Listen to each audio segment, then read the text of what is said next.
তো hello guys, তোমরা সবাই কেমন আছো? তো আজকে আবার চলে আসলাম মজাদার একটা ভিডিও নিয়ে।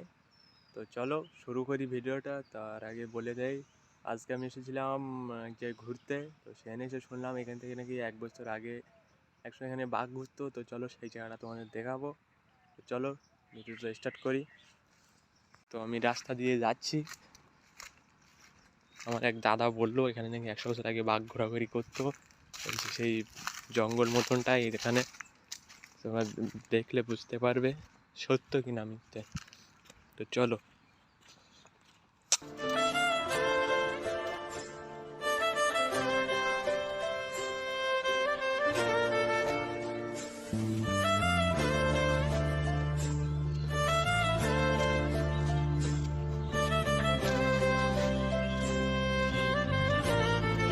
দেখতে হচ্ছে কত ভয়ঙ্কর বাগানটা।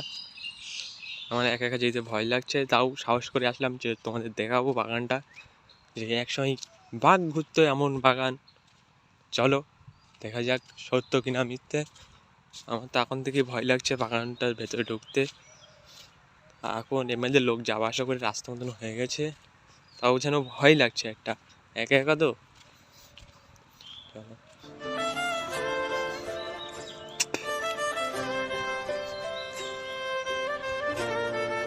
এসে গেছি আমরা সেই জায়গাটায়, খুব সম্ভব এই জায়গাটা। যেন আমার গা হাত তো শিউড়ে উঠছে ভয়তে।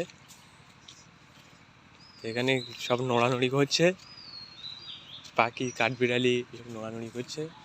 তো এই যে সেই জায়গা, এখানে নাকি 100 বছর আগে এখানে বাঘ এসেছিল।